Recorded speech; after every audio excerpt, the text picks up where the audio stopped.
నమస్కారం. ఈనాటి మన విశ్లేషణకు స్వాగతం. ఈరోజు మనం ఒక అద్భుతమైన పౌరాణిక కథను చూడబోతున్నాం.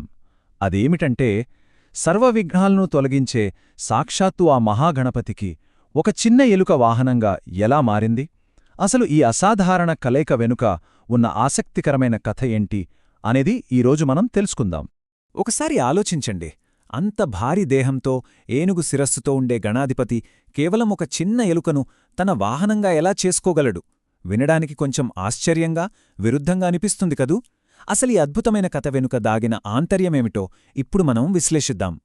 ఇక ఈ కథ విషయానికి వస్తే, ఇది భూమిపై కాకుండా సుదూరంగా ఉన్న దేవలోకంలో ప్రారంభమవుతుంది. స్వర్గాధిపతి అయిన ఇంద్రుని కొలువులో క్రౌంచునిపై ఇంద్రుడికి ఎందుకు కోపమొచ్చింది అనేది ఇక్కడ మనం చూద్దాం. ఈ పరిణామాలను ఒక్కసారి గమనిద్దాం. ఇంద్రుని సభలో దేవతలందరూ ఒక అత్యంత ముఖ్యమైన, తీవ్రమైన చర్చలో ఉన్నారు. సరిగ్గా అదే సమయంలో క్రౌంచుడు అనే ఒక గంధర్వుడు ఆ సభా మర్యాదను గాలికి వదిలేసి అప్సరసలతో పరాచాకాలాడుతూ అంతరాయం కలిగించాడు. దేవతలు ఎన్నిసార్లు హెచ్చరించినా సరే అతడు తన అహంకారంతో అస్సలు పట్టించుకోలేదు. దాంతో ఇంద్రుడికి చెప్పలేనంత కోపమొచ్చేసింది. ఆ కోపంలో ఇంద్రుడు ఏమాత్రం కనికరించలేదు. క్రౌంచుడు ఎంత ప్రాధేయపడినా వినకుండా వెంటనే ఒక చిన్న ఎలుకగా మారిపో అని అత్యంత కఠినమైన శాపాన్ని విధించాడు. అంతే, ఒక అందమైన గంధర్వుడు క్షణాల్లో ఒక సాధారణ ఎలుకగా మారిపోయాడు. ఇక్కడ మనం స్పష్టంగా చూడొచ్చు, ఒకప్పుడు దేవలోకంలో ఎంత అందమైన గంధర్వుడుగా ఉన్న క్రౌంచుడు ఇప్పుడు భూలోకంలో ఒక విధ్వంసకరమైన ఎలుక స్థాయికి ఎంత ఘోరంగా పతనమయ్యాడో కదా. ఆ ఎలుక దేవలోకంలో కూడా అందర్నీ విసిగించడం మొదలుపెట్టేసరికి ద్వారపాలకులు దాన్ని పట్టుకొని స్వర్గం నుండి నేరుగా భూలోకంలోకి విసిరేశారు. అలా స్వర్గం నుండి విసిరివేయబడిన ఆ ఎలుక భూలోకంలో ఎక్కడ పడిందో తెలుసా? ఒక ప్రశాంతమైన ప్రదేశంలో. అదే మహర్షి పరాశరుని పవిత్ర ఆశ్రమం. ఆ ఆశ్రమంలో జరిగిన అల్లకల్లోలమేంటో ఇప్పుడు చూద్దాం. ఆ పెద్ద ఎలుక ఆశ్రమంలో సృష్టించిన విధ్వంసం మామూలుగా లేదు. నిల్వచేసిన ధాన్యం, మునుల ఆహారం, బట్టలు దేన్ని ఆ ఎలుక వదల్లేదు.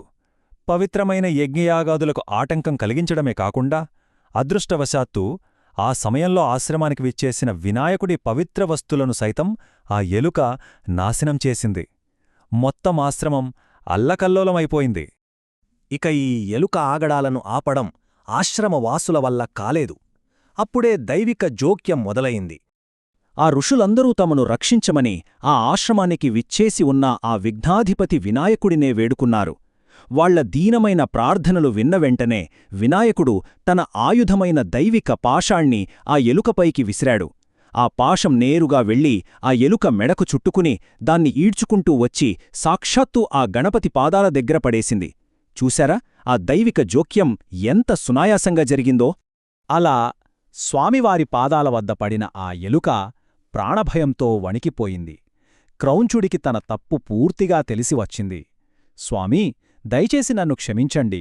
ఈ శాపము నుండి విముక్తి ప్రసాదించి నన్ను మళ్లీ నా నిజరూపమైన గంధర్వునిగా మార్చండి అని అత్యంత దీనంగా వేడుకున్నాడు. ఇక్కడే ఈ కథ ఒక అత్యంత ఉద్వేగభరితమైన ఘట్టానికి చేరుకుంటుంది. ఎలుకకు విముక్తి ఎలా లభించింది అనే గొప్ప ఘట్టమిది.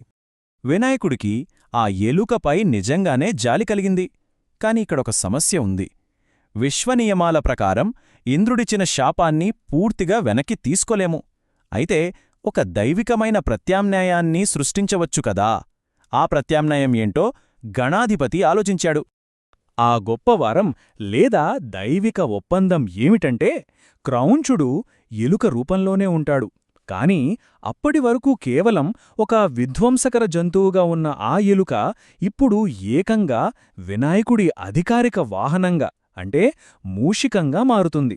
అంతేకాదు, ఏ శుభకార్యమైనా సరే తొలి పూజలందుకునే వినాయకుడితో పాటే సమానంగా ఈ ఎలుక కూడా పూజలందుకుంటుంది. ఎంతటి అదృష్టం కదా. కాని ఇక్కడే మనందరికీ ఒక సహజమైన సందేహం వస్తుంది. భౌతికంగా ఇది ఎలా సాధ్యం? అంత భారీ దేహమున్న దేవుణ్ణి ఒక చిన్న ఎలుక ఎలా మోయగలదు? అసలిది వర్కౌట్ అవుతుందా? దీనికి పరిష్కారంగానే ఒక గొప్ప అద్భుతం జరిగింది. మనమిక్కడ చూడొచ్చు. క్రౌంచుడు తన బాధ్యతను సులభంగా మోయగలిగేలా వినాయకుడు ఎలుకపై కూర్చునే సమయంలో తన బరువును పూర్తిగా తగ్గించుకుని అత్యంత తేలికగా మారిపోయాడు. కిందపడిన వారిని ఉద్ధరించడానికి దైవం తనను తాను ఎలా మలుచుకుంటుందో చెప్పడానికి ఇంతకంటే గొప్ప ఉదాహరణ ఏముంటుంది చెప్పండి?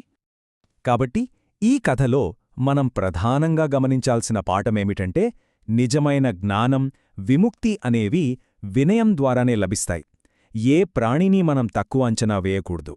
ఎందుకంటే అతి చిన్న ప్రాణులలో కూడా అనంతమైన దైవిక సామర్థ్యం దాగి ఉంటుంది అనే గొప్ప విశ్వసత్యం ఇక్కడ మనకర్థమవుతోంది. ఇక ముగించే ముందు ఒక లోతైన ఆలోచన చేద్దాం. ప్రాచీన పౌరాణిక కథలు ప్రస్తుత ఆధునిక జీవిత సమస్యలకు ఎలా మార్గనిర్దేశం చేస్తాయో చూస్తే చాలా ఆశ్చర్యంగా ఉంటుంది. ఒక విధ్వంసకరమైన అడ్డంకి ఏకంగా ఒక పవిత్రమైన దైవిక వాహనంగా మారగలిగినప్పుడు ఈరోజు మనం ఎదుర్కొనే అతిపెద్ద అడ్డంకులలో ఎన్నింతటి అద్భుతమైన సామర్థ్యం దాగి ఉందో కదా ఒకసారి ఆలోచించండి. ఈ విశ్లేషణను ఇక్కడితో ముగిస్తున్నాం. మళ్ళీ మరో ఆసక్తికరమైన అంశంతో కలుద్దాం.